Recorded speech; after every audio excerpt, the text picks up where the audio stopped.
रोहतक की सारी सीटें जीत गए और अब इनका गढ़ हमें समाप्त करना है, इनका गढ़ खत्म करना है। मैं 76 साल का हो चुका हूं भाई। मैं बची हुई जिंदगी किसानों के लिए करना चाहता हूं, किसानों के लिए और गरीब मजदूरों के लिए। भूपेंद्र सिंह हुड्डा और इसके बेटे ने कब्जा ली थी कांग्रेस, और खास तौर पर रोहतक जिला, जिसको एक एक हल्के में 8-8 20-20 लोग 50-50 लोगों को धमकी मारे।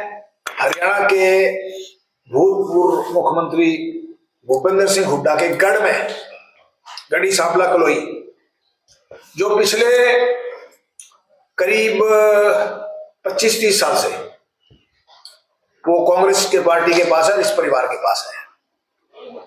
इनका गढ़ पिछले चुनाव में भी ये लोग जीते थे, रोहतक की और झज्जर की सारी सीटें, और झज्जर की एक सीट रह गई थी, रोहतक की सारी सीटें जीत गए थे।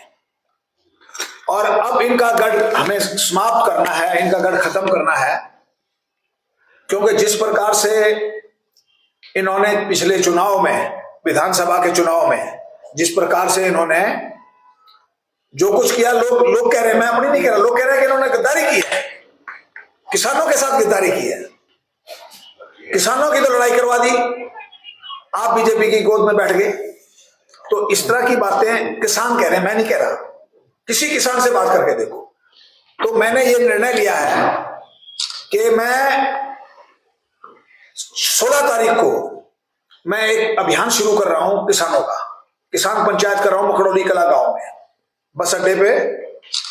और उसमें मुझे लगता है गढ़ी सांपला कलोई के कम से कम नहीं तो 4 से 5 हजार आदमी किसान इकट्ठे होंगे, मेरा अनुमान है ये। और उसके बाद मैंने 150 गांव ईयर मार्क किए हैं। उन 150 गांव के अंदर मैं छोटी छोटी चौपालों में जाऊंगा, जहां 20-20, 30-30, 40-40 लोग बैठे होंगे, वहां जाके किसानों की बात करूंगा। मैं 76 साल का हो चुका हूं भाई। मैं बची हुई जिंदगी किसानों के लिए करना चाहता हूं, किसानों के लिए और गरीब मजदूरों के लिए, गरीबों के लिए। तो मैंने ये किसानों के इसलिए कर रहा हूं कि हमारी सरकार ने, केंद्र डबल इंजन सरकार ने, केंद्र ने और स्टेट ने किसानों के लिए बहुत कुछ किया है। जैसे चौधरी देवीलाल ने 100 रुपए पेंशन की थी, आज से 1977 में, याद करो 1987 में, आज वो पेंशन 3000 से ऊपर चली गई। इसी तरह से मोदी जी ने 6000 रुपए किसानों को देने शुरू किए हैं। देख लेना, ये 60,000 तक चले जाएंगे। जो किसान सम्मान निधि है उसमें से ये दिए जा रहे हैं। और इसी प्रकार से 24 फसलों की खरीद हमारी नायब सैनिक सरकार खरीद रही है। भूपेंद्र सिंह हुड्डा किस मुंह से सरकार की बुराई करते हैं, सरकार की आलोचना करते हैं, वो खुद बताएं कि जब वो मुख्यमंत्री थे तो उन्होंने स्वामीनाथन कमीशन का कौन सा पॉइंट इन्होंने लागू किया। बल्कि मनमोहन सिंह सरकार ने स्वामीनाथन कमीशन को छोड़ के एक कमीशन और बनाया था, उसका चेयरमैन भी भूपेंद्र सिंह हुड्डा को बनाया था, जिसमें नीतीश कुमार मेंबर थे, प्रकाश सिंह बादल मेंबर थे।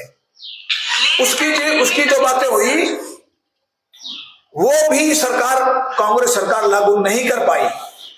हमारी सरकार ने किसानों के लिए बहुत काम किया, और अगर कुछ बचा होगा तो उसको भी हम लागू कराएंगे।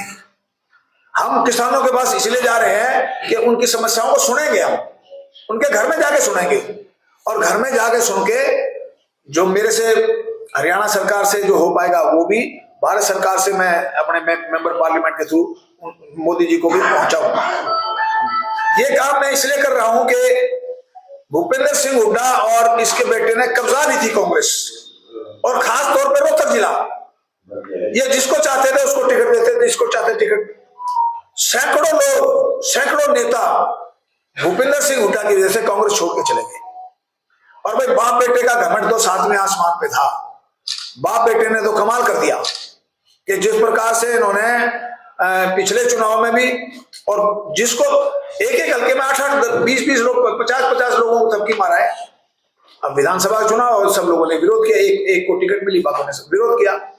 तो भाई इस परिवार ने भट्टा बिठा दिया, किसानों का भी भट्टा बिठा दिया, किसी का काम नहीं हुआ। कोई आज ये हालत है कि भूपेंद्र सिंह हुड्डा यहाँ से एमएलए और दीपेंद्र यहाँ से एमपी है, महीने में एक बार आते हैं, तो जिसका छोटा छोटा काम है वो कहां जाए। तो हम उन लोगों के काम भी मैं करवा रहा हूं किसी का पेंशन का काम है, किसी का गलती आईडी गलती बन गई, किसी की फैमिली वो गलत बन गया फैमिली आईडी। तो ये सारी बातें आज हालत ये हो रही है कि लोग जाए तो जाए कहां जाए। बाप बेटा ने भट्ठा बैठा दिया, बाप बेटा ने काम किए नहीं किसी के, लोगों को ये लारे देके कि हम चीफ मिनिस्टर बनाएंगे। कहां से चीफ मिनिस्टर बनोगे ये बताओ ना आप हमें। तो मैं इसलिए ये 16 तारीख को फंक्शन कर रहा हूं और उस फंक्शन में किसानों की बात सुनूंगा, किसानों के बीच में बैठूंगा और जो मेरे से करा पाई जाएंगी कराऊंगा मैं। अब किसी भी प्रकार के दर्द से क्यों होना परेशान जब ऑर्थो चार्ज कैप्सूल हो आपके पास। सभी प्रकार के दर्द में आयुर्वेदिक पद्धति पर आधारित रामबाण इलाज कबीर औषधालय का ऑर्थो चार्ज ऑयल कैप्सूल और सिरप आपको देता है तुरंत आराम। अनेक प्रकार के दर्द जैसे sciatica, spondylitis, rheumatic pain, arthritis, lumbar pain, सभी दर्द को दूर करने का रामबाण इलाज 100% आयुर्वेदिक जड़ी बूटियों से बनाया गया ऑर्थो चार्ज कैप्सूल और ऑयल एक बार प्रयोग में अवश्य लाएं। अधिक जानकारी के लिए संपर्क करें। एड्रेस कबीर औषधालय, सेक्टर 14, सोनीपत, दिल्ली, NCR।